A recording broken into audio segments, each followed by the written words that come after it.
actually have 80% access, just have 20% access to electricity. So 80% of the population, households, lack access. So we have grid-connected generation of two sources. Therefore, it is either the hydro or the thermal. While this can provide sustained opportunities, their adequacy have been challenged due to various interruptions and human-mediated challenges. The need to increase generation sources, therefore, cannot be overemphasized. Efforts at increasing these generation sources have included the adoption of renewable energy resources for power generation.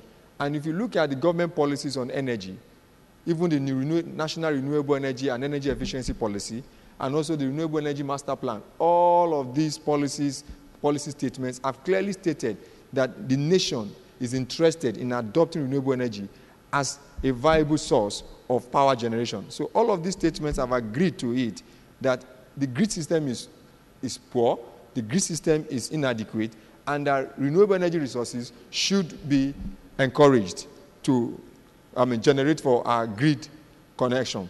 Previous studies, therefore, on potentials of Nigerian renewable energy sources for power generation exist, and several of these feasibility studies shows that Nigeria has enough renewable energy resources from solar, from wind, scattered across the different geopolitical zones of this nation and in varying degrees.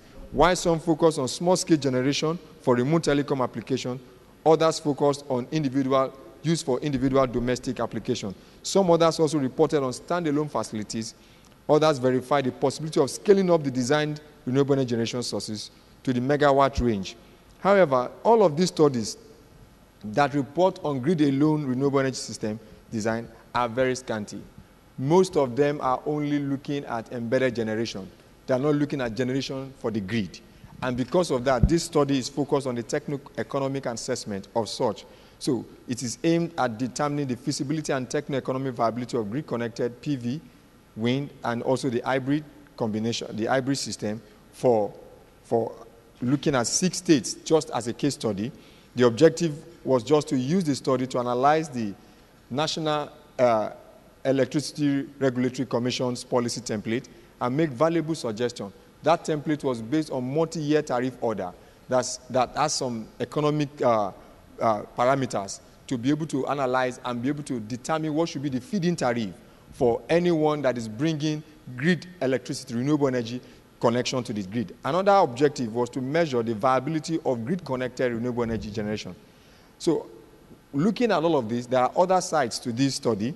It is that the 6 sites that are chosen for the study, various other sites have been considered, have been exposed for renewable energy viability tests. However, the 6 sites suggested, analyzed in this study, have not really gotten that major focus. And materials and the method used. 24 years wind and solar data from NIMET were employed, and the assumptions are based on the multi-year tariff order.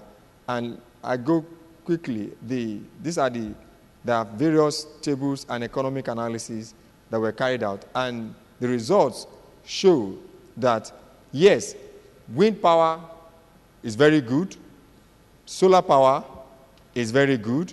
However, when it comes to techno-economic analysis, we now begin to find that issues. The National Electricity Regulatory Commission did not look at those technical issues when they were setting up the template. And therefore, if you use the wind power alone, you find that for 11% real interest rate, which was suggested by the National Electricity Regulatory Commission, there will be losses. If you go to the solar, there will be losses. Only Katsina will have made gain. For the hybrid also, there will be losses. Only Katsina. That shows that government policy, even in setting up the National Electricity Regulatory Commission's target, are not really feasible. I'll be running off in a few minutes, sir. It therefore means that if the government have gotten it wrong, and in pursuing their targets, and the targets shows that Nigeria will run at a loss based on what their targets are, then it's difficult for investors to actually come in. Probably this is the reason why we don't have investors in our renewable energy markets. And also when we look at a redesign, then the study now went ahead and redesigned, increased the equity, reduced the debt, and now worked on a 6% renewable energy. Then the whole trend changed. and then profit came in. And so finally, in conclusion, when we look at all of these analyses, we could see that government intervention is very, very essential in promoting various economic incentives. There is what we call the pioneer status, which is available in our law, but not used for renewable energy. Companies that are just coming in should be allowed to take some... Please. Yes, I'm rounding up. To be allowed to take some time to be able to board. And the tax-free incentives, renewable energy markets should also be regulated, and subsidy should be introduced. If we could do that, it will drop down the real interest rate, and therefore there will be profit and a win-win situation. Let's clap for him, although he existed at the time. Thank you for that presentation. We now go to the paper 3. Dr. Nadine Ibrahim from University of Toronto. You are welcome.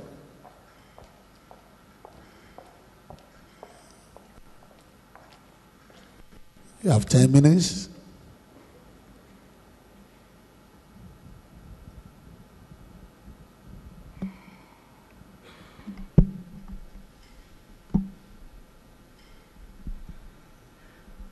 Good morning, everybody. While I wait for my slides to load up, maybe I can poll the audience.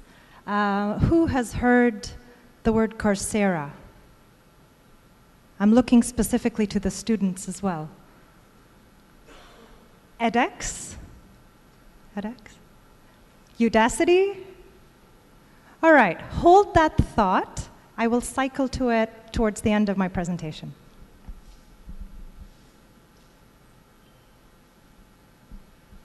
All right, so as introduced, my name is Nadine Ibrahim, and I'm in civil engineering at the University of Toronto.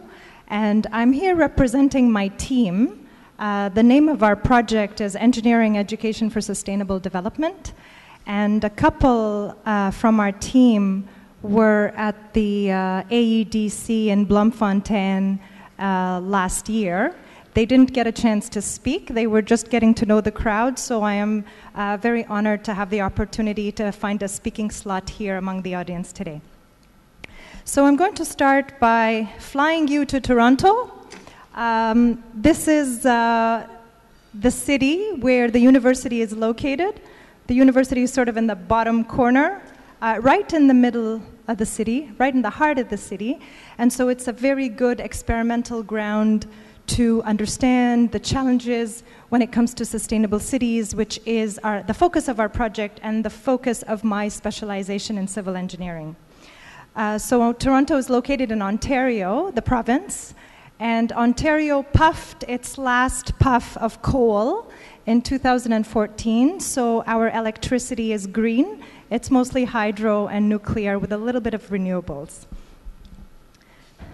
And then I'm zooming into some statistics on the University of Toronto. I'm not going to speak to any of those, but when the slides are shared, you can learn a little bit more. What I do want to say is that our dean, Christina Amon, she's a very good friend of the GEDC, and hopefully she'll also be there when they meet again in October.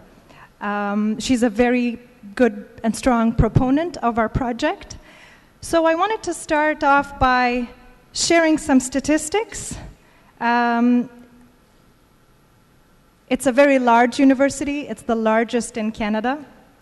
And we are having a new building being constructed right now to be operational in 2018 called the Center for Engineering, Innovation, and Entrepreneurship. I've spoken to a few students throughout the past 2 days, and there's a lot of passion for entrepreneurship and innovation, so it is no different than the aspirations of the students at the University of Toronto as well.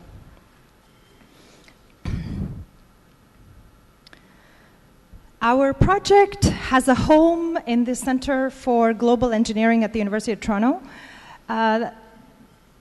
There's a few projects that are currently ongoing. Water and sanitation with the reinventing of the toilet channel funded by the Bill and Melinda Gates Foundation.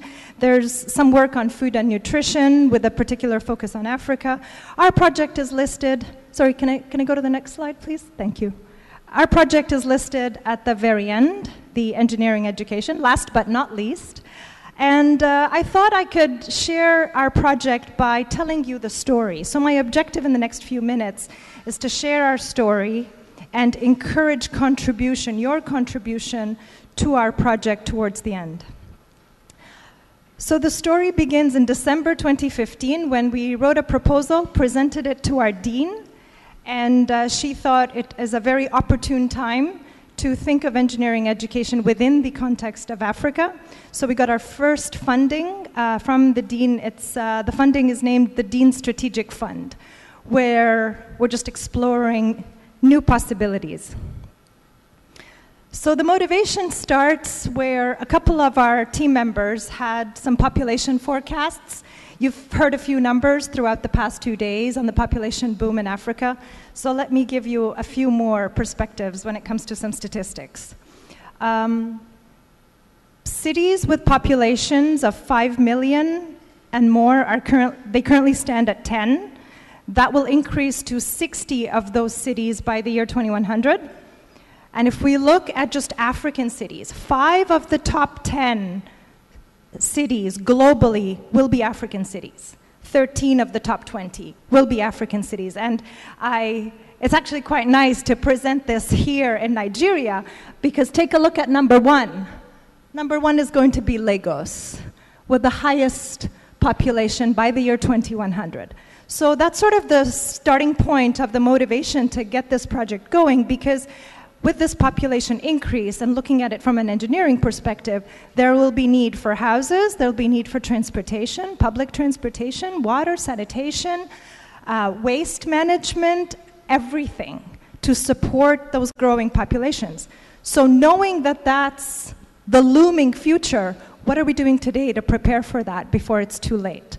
So we've identified that as a challenge, and we've pulled together a group of engineers and faculty from OISE, the Ontario Institute for the Studies in Education, who have expertise in pedagogy and online learning, to come together to try to see how we, as this project, can make a dent in sort of reimagining engineering education in anticipation of this future.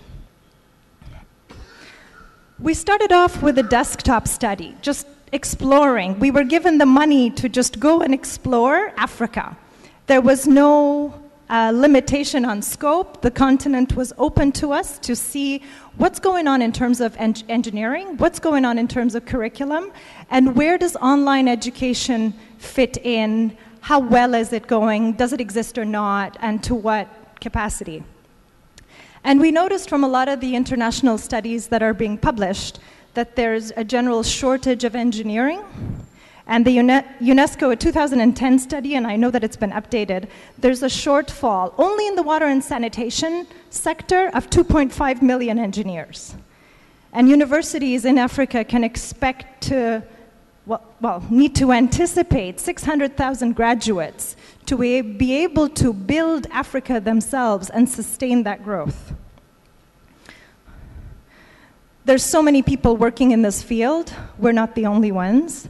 There's a listing here, and that's just based on our research. There's RISE, there's PASET from the World Bank working on applied science, engineering, and technology. There's the World Bank African Centers of Excellence, and I know it's been pointed out in previous presentations yesterday. The MasterCard Foundation funds a lot of African students to come study abroad. And so we are one of those as well. But what we hope to do is to make a little contribution, but make it scalable across Africa. We don't plan in changing the world, although we hope, but if we can do something so small, so successfully, in all African nations, then we've achieved some contribution, an important contribution. So those 3 circles, you typically see them from a sustainability perspective as the environment, society, and economy. We've taken a spin on this, engineering, education, and scalability. This is where our project fits in. There's engineering content, there's education and active learning pedagogy involved, and there's our objective for scalability, hopefully in all 3 languages, so English, French, and Portuguese. And that's our project is right in the middle of those, trying to achieve all those. Online learning is sort of our expertise right now because we believe to train the millions of future engineering students, it cannot be in typical brick and mortar universities. We believe that this can't be the future. You cannot build enough universities to educate the masses of engineers that are going to be enrolled. And not to mention, the future cannot miss on the opportunity to have 50% of the population, which are the women. So this is where we see the benefit of having online education. We've explored some of the activities happening here in Africa when it comes to online. There's the African Virtual University with an office in Nairobi and another one in Dakar in Senegal. They operate 100% online, and they've captured 18 member states. We're also aware of the center. Sorry, can you go back, please? Yes, thank you. The centers for open and distance learning, which are becoming more and more active in universities to try to bridge the gap, the technology gap between faculty and students, and get them on board with online learning, even if it's as little as using the learning management system, Moodle, and posting the material online, but sometimes moving beyond that to have some videos and to have some animations, etc. So we've been exploring Africa.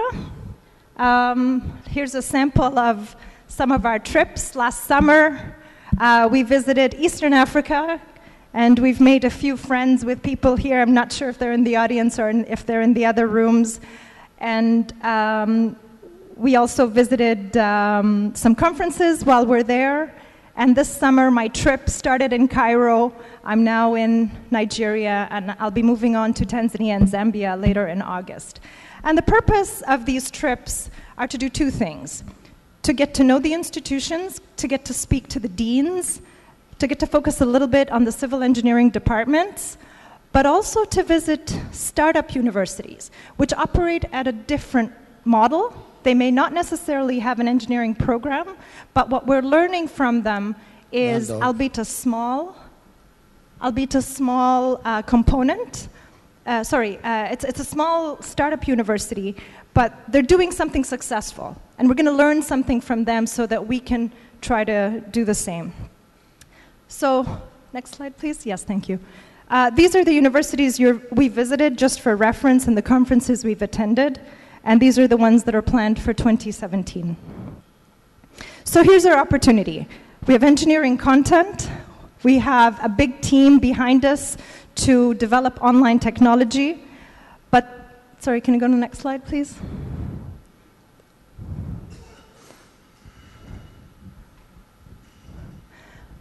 But then we have challenges. The challenges is bringing on board 54 states in Africa and having that online connectivity and enabling environment for this online education.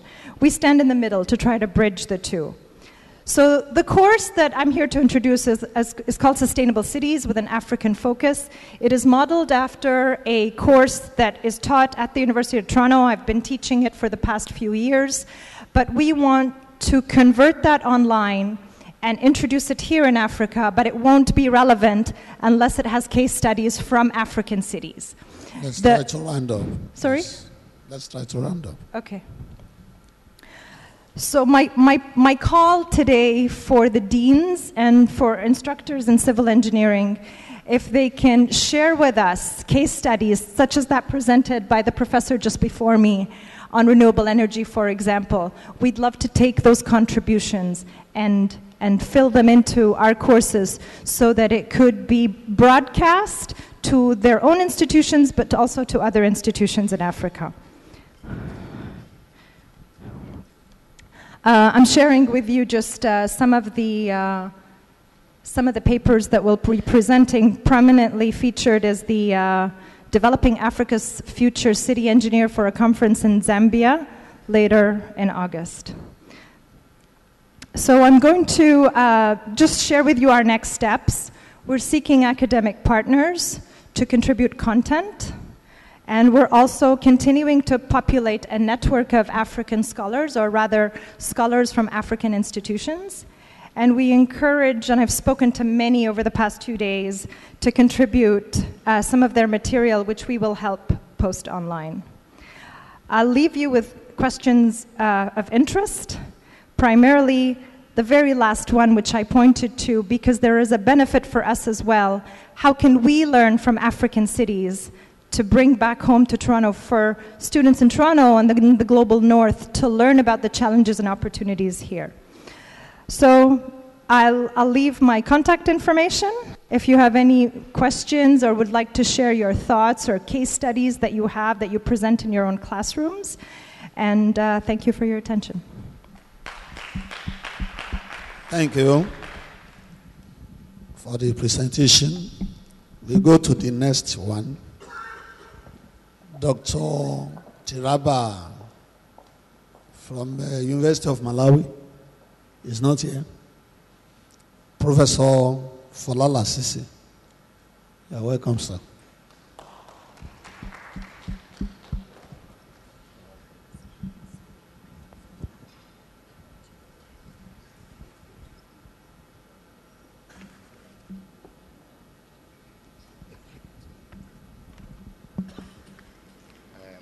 Good morning.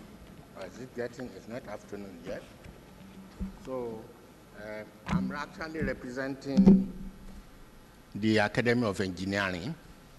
As I said yesterday, our president is a lady who is not available, and I'm the vice president, and I'm representing the academy.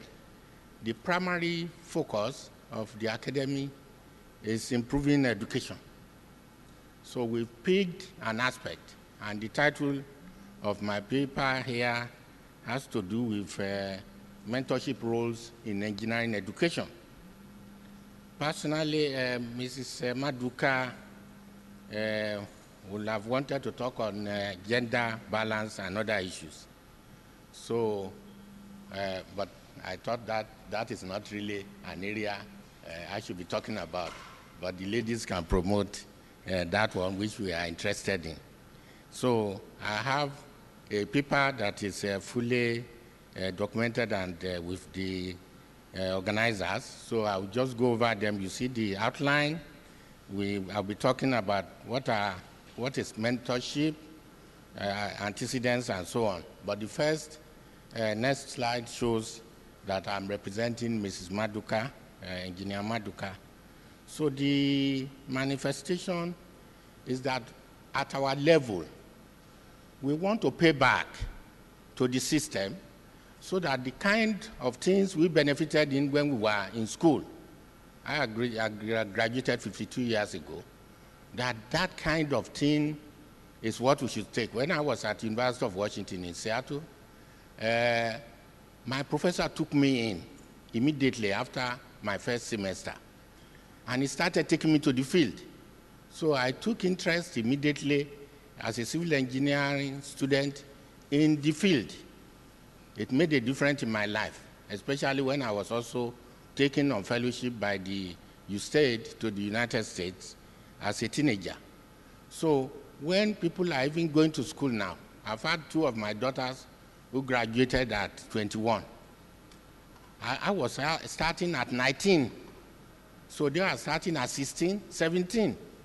So they are younger, and they need to be led even more than in our time. So we are looking at the idea then is to get what is mentorship, and that the thing is good mentors are people who cross our paths and made a difference in our life. And make sure that as we grow up, we have people to look up to. That is primarily what we are doing. Then, in the early stages of our program at IFE, in 1971-72, we developed a system where we insisted there must be advisors who are attached to people. And the advisors are not people who should be talking only about the academic work. That we should begin to know what is going on in their lives. Many of them are leaving their homes for the first time, and they should be able to settle down. That was also at a time when we were having all our students in accommodation. That has changed a long time ago, where students are hovering around and doing different things. So if you don't have people they can look up to, they will never learn. Just run the slide because of the time factor. So we are saying that there are benefits to this kind of thing, not only to the students, but also to the staff. That you begin to know people, and as you grow up, then they see things they can follow. They even become part of their families. When I was coming to this program, I said, look, this is an opportunity to see a lot of younger people that have been involved in. Many of my own former students have become vice chancellors. Faborade was my student. As a student, we sent him to Newcastle upon Tyne to do his PhD. Immediately he came back, we took him, and he became the vice chancellor of the university. So we have many like that. Professor Gay also became a vice chancellor of another university, so on and so on and so on. Professor Ajibola became the deputy vice chancellor of the university, is the MD of a NGO in the United States now. So these are people you mentor, it became benefits to you, it became benefits to them. So primarily, we want to maintain this, and we want people to read what we have produced and the processes of mentoring, and that we should bring back into our educational system where people work. Even on the field, I used to drive to Kano. This morning I was talking to somebody and describing different areas of Kano. In 1975, I drove to Kano to go and see students on attachment. Nobody goes now in engineering to go and look. We set up an ITF office, and people were to see students, see what they are doing. Most lecturers are not going to the field. It's not enforced. And there is funding for this. So we should be doing it. Koren has been talking about this and doing different workshops. I think we should thank Koren for being up to still trying to see that the standards are kept. But these are really low. They are really low, and we need to wake up. In the last part of my paper, I said that it's always good to have quotations you can look at.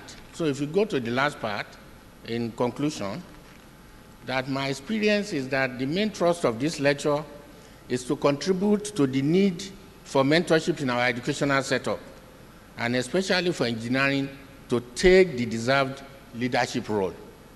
As was stated in the goodwill message from my president, we have been involved in promoting this. There is a catalyst program from Royal Academy of Britain.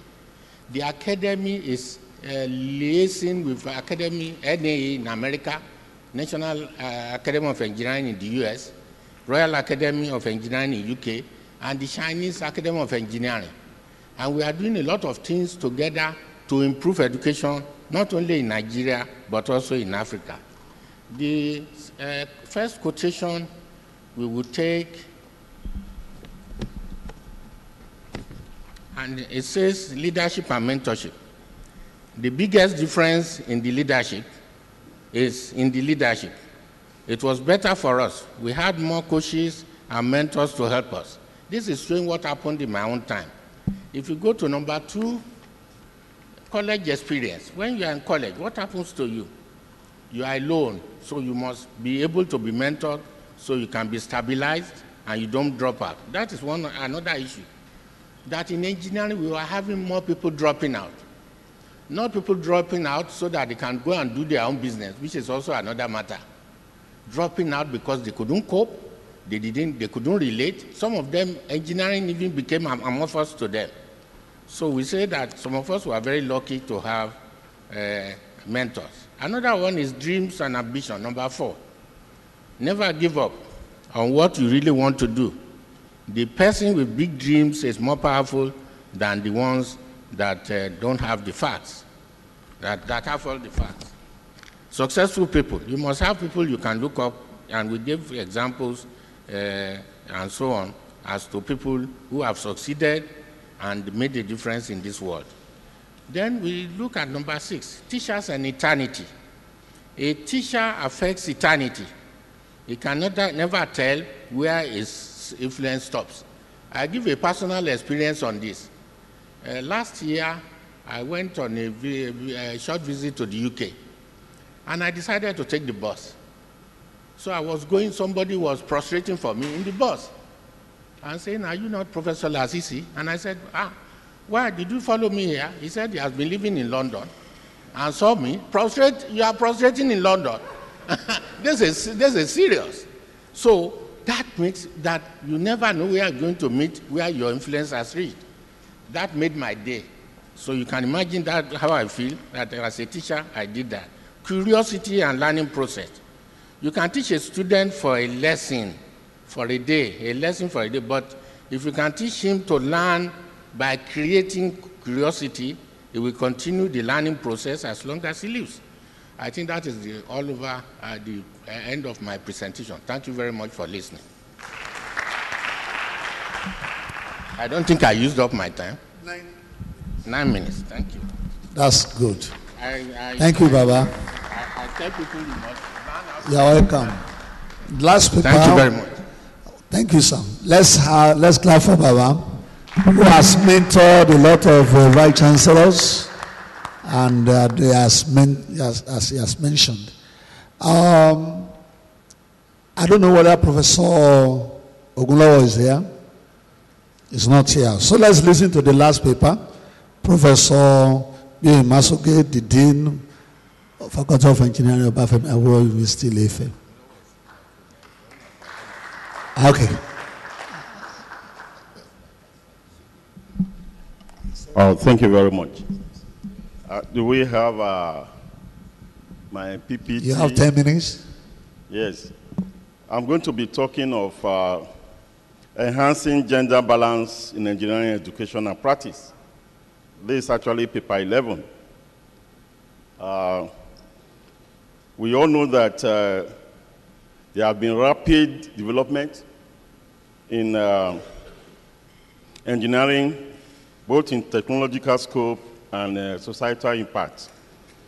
But the women folk, particularly, have been less represented, less than 25% worldwide. Next slide. And also, over the years, the engineering profession has been perceived to be a man's domain and has had a poor representation of women across all levels of disciplines worldwide, particularly in the areas of what is referred to as hard engineering, not the soft type, where we have more women. Next slide. I just want to show that in Nigeria, categorized in some zones, the Northeast, as you can see on that table, Northeast, Southwest, Northwest, Southeast, North Central, the level of enrollment, undergraduate enrollment by sex and region in engineering-based faculties. And you can see that the Southwest appears to be the one that is having a ratio of probably 4:1, male to female. And in some other regions, they are really very poor, like this Northwest, where just at a time in 1997, it was 0 to 100%. Next slide. But I have a case study here from Obafemi Awolowo University, Ile-Ife, the Faculty of Technology there. And I just want to mention that, next slide, you will have a table there. This table, we have been playing around and trying to analyze this table, this 6-year data set, and we have been able to come up with a couple of ideas. Next slide. And you can see faculty students in engineering per year. To your right, you will see the bar chart there. It was only in the year 2016 that you have a slight improvement in female enrollment. That is the one showing red. And in the pie chart, over the 6-year period, you just have about 15% of enrollment being the women folk. Next slide. In this particular one, engineering students by departments in 6 years. I just want you to particularly look at computer science and engineering. That should be the fourth from your right on the bar chart there. That is where, oh, it didn't show very well. You will see that about ratio 3:1, male to female, would like to read computer science and engineering. That is the area of the soft engineering. Whereas courses like mechanical engineering, you just have about 9% of female through 6 years. Next slide. These things are a bit blurred. You can look at, again, Department of Computer Science and the like. Next slide, and next slide. I think these things are not coming out well.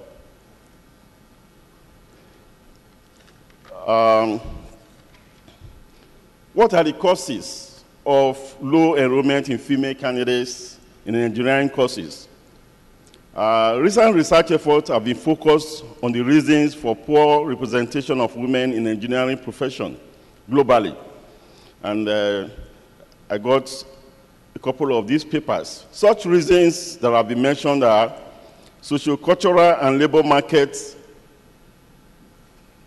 gender preconceptions, low exposure to career paths and opportunities in engineering, psychosocial influences, formulation and implementation of gender-insensitive policies that have been on the side of the government, negative perception of the engineering field, lack of awareness of the opportunities that abound in engineering. Next slide.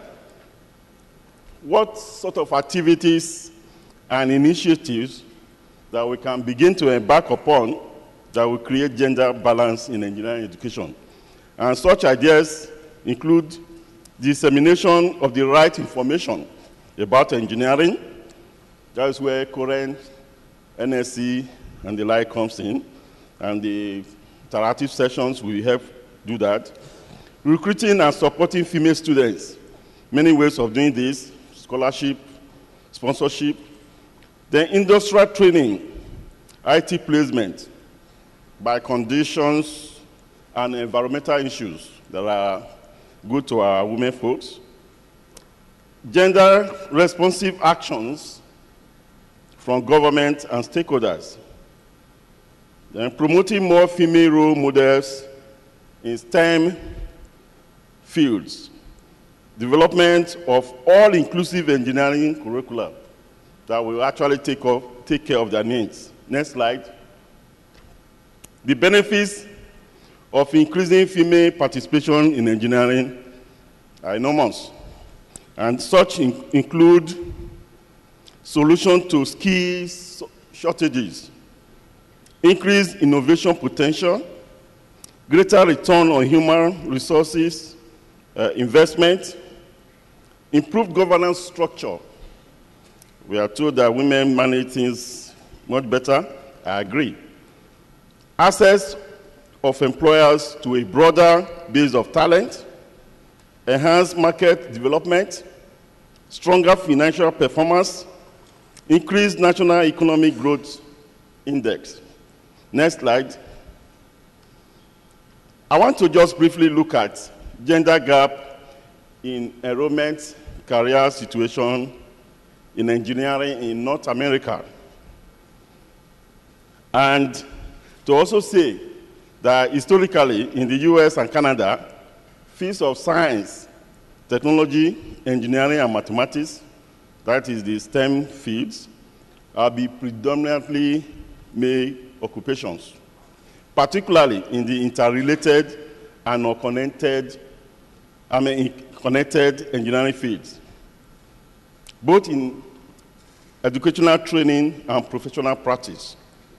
But according to World 2017, in a review of the status of the top 10 companies for women, or where women aspire to, in 2017, according to the Female Employers Assessment, reported that controversies over the treatment of women at prominent companies like Uber show that when it comes to fair conditions and equal pay for working women, the US still has a long way to go. Next slide. And you can see the table there where assessment by women who have worked in some of these companies. I think this is clearer now. The companies are rated on the basis of overall job satisfaction, perceived gender equality at work, and whether such women will recommend other women to work in the company. You can see this list there. You have most of the renowned companies and the indices there. And the best rating one is Boston Consulting Group, with a rating for overall job satisfaction by women to be about 4.3 over 5. And these are the best 10. Can you round up? Okay. In conclusion, next slide. From the foregoing, it is clear that any effort aimed at closing the gap between male and female enrollment in engineering, particularly in the developing nations, will require a lot of reappraisal of existing strategies on the part of governments, industries, parents, teachers, faculties of engineering, and universities. Prevailing but delimiting policies and dominant primordial cultures may have to be changed. Curricula may have to be reviewed and the career path made more welcoming or transparent in order to enhance women enrollment and participation in engineering. Thank you. Let's clap for my prof, although I don't know how the curriculum will be reviewed, but we are going to look at that. I want to give 3 people either to contribute or to ask questions. One from this row, one from this row, one from this row. That's number 1. Somebody from this row? Nobody? From this row? Nobody. So I think we have only one person. Please. No.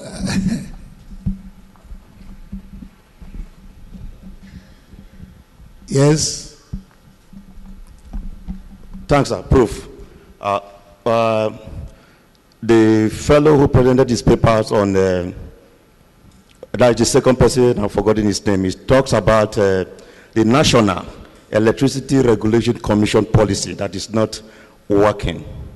At this point, I would wish to ask, what do we need to do if you feel the National Electricity Regulation Commission is not working?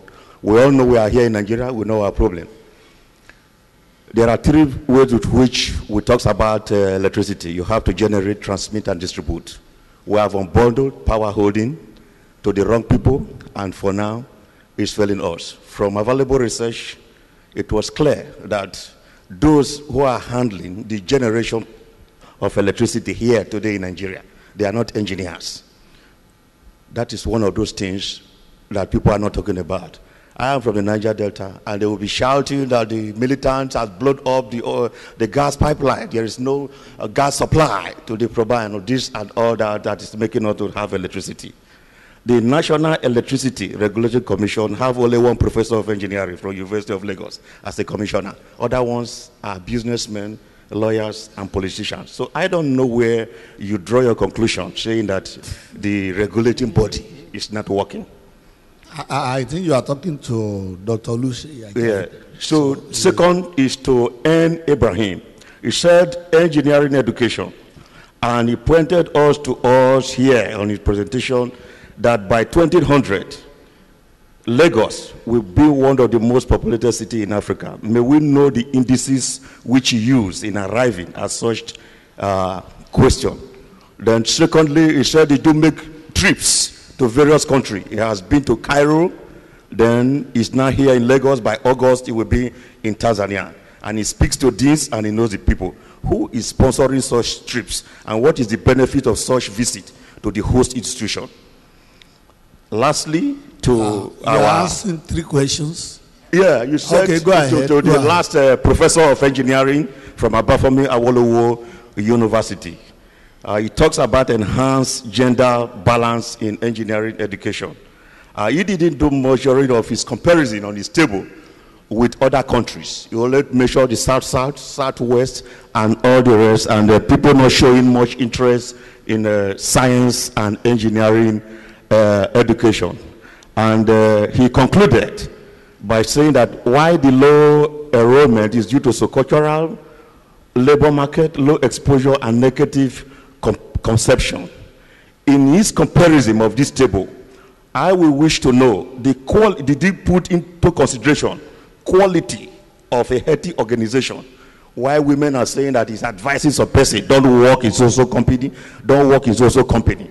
What do you put into consideration, the quality of a healthy organization? Proof. Thank you, sir. Thank you very much. That's a very nice question. Yes, Prof, you want to? Okay. Professor Imasogi, I want to add this. How do we tailor our curriculum to actually suit the gender, enhancing the gender balance? Because in your conclusion, you are saying that we have to improve our curriculum. But let's start from Dr. Ajayi, please. We're supposed to end this section by 12 o'clock for our lunch, but we will try and see what we can do just to spend a few minutes after 12. Then we'll finish. Please. Thank you very much, sir. Well, I am not focusing, the study is not focusing on whether the government is right to have unbundled power generation and distribution and transmission, but rather looking at the regulatory parameters to have been able to fix the feed-in tariff and to see why is it that with the capacity or the potentials of renewable energy in Nigeria, why don't we have investors coming in to do business? Why is our renewable energy market still the way it is? Virtually, there is no grid-connected renewable energy resources. And therefore, the paper looked at the issues and focused really on the economic parameters that NEC used and discovered that bringing all the economic parameters that NEC used led to having about 11% real interest rate. And then coupled with the multi-year tariff order. Now, with those parameters put together, techno-economic analysis was therefore carried out, and it discovered that with that parameter, no investor will come in because they will all be running at a loss. So it means that when NEC was fixing all these parameters, they just looked at economic issues. They did not consider the technical issues. And therefore, in putting that in, there is failure in the policy. However, a remodeling was done in terms of looking at cases where if government participates in helping the investors by giving interest-free loans, also bringing in what you call economic incentives, like what you have in the pioneer status, a new renewable energy investor that is coming in will be given tax-free holiday for some years, or given free land to operate, or when you bring in renewable energy technology equipment, then it should be excise duty and custom duty free. So with those, it will increase the equity. And then that will bring it, when you bring all together, with a 6% real interest rate, there is now profit. So it therefore shows that government's participation is what is absent. Not just the unbundling, not just the reform that has been done. The government should not just pull out totally, create an enabling economic environment that will be attractive to these investors. And over the years, we begin to make profit. That's what the focus of the study is. Thank you very much. Professor Peter wants to say something. Yes, I had a question for Dr. Ibrahim and her talk on smart cities. So you made a very compelling case, I think, that Africa should be intensely interested in how to design smart, sustainable cities. If I understood your numbers correctly, Lagos will be a city of 88 million people by the year 2100. It's currently a city, if I understand it correctly, of 12 to 15 million people. So this is an enormous increase. So beyond intrinsically motivating the people of Africa to be interested in this issue, what do you think the top technical area that people should be studying right now in order to get their arms around how to design smart, sustainable cities? Whether you answer all the questions posed to you. All right, thank you for your question. So I think I have one question from Peter and two from over here to answer. So let me take them in order first. You asked about the population forecasts.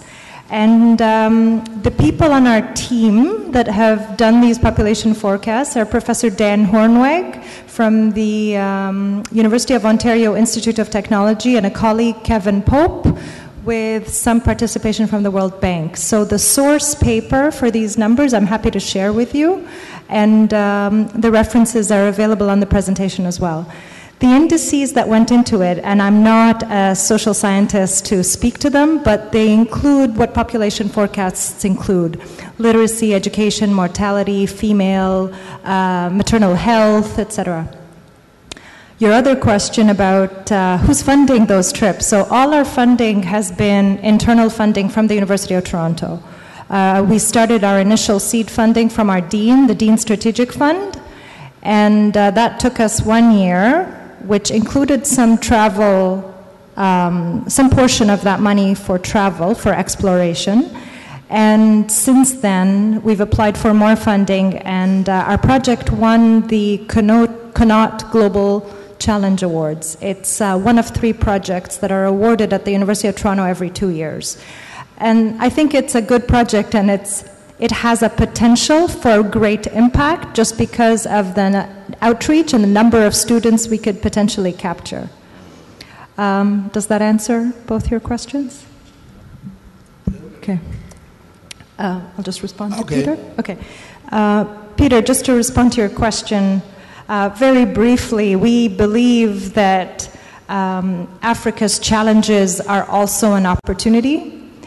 I hear from the conversations over the past 2 days that the Nigerians in particular also identify the challenges as opportunities.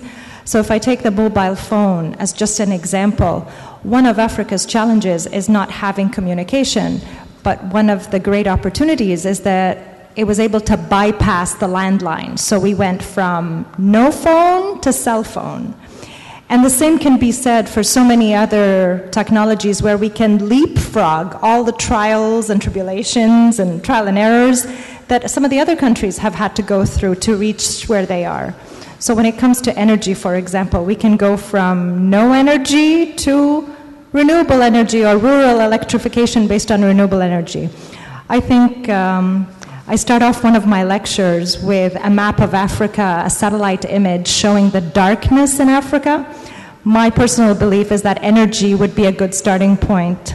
Tapping into renewables, even though I do see a lot of petroleum engineering starting up in so many universities, not sure of where that's going, but should be geared towards more renewables.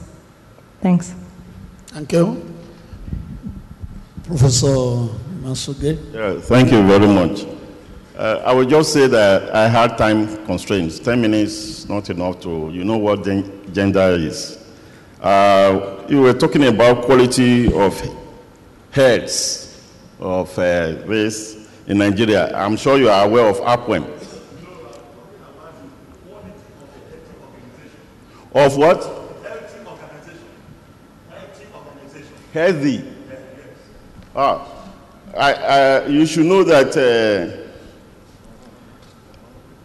engineer Mrs.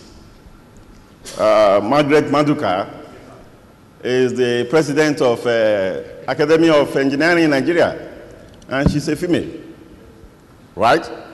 And the former vice president of NSC, Mrs. Ifweko Agbaroba, is also there. Then you have, I'm talking about APWEM here now. I expect that APWEM, that is Association of Professional Women in Engineering in Nigeria. These are, and they are doing tremendously well. They'll be visiting universities. I also want to mention that I use data from the US and Canada. And also I have information on Scotland, Ireland, the Asian Pacific or the Asian Tigers, and also in the Middle East. But I didn't have time to project this. We can talk on that. I can give you the curriculum. I said yesterday that curriculum actually should be dynamic.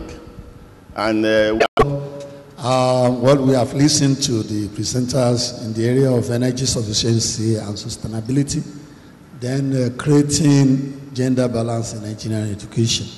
I think when we see the full paper, we'll be able to appreciate the enormous work they have done there. Thank you. You are to go for lunch now, and by 1, I think we shall come back for Aedc's annual general meeting. Thank you. Let's clap.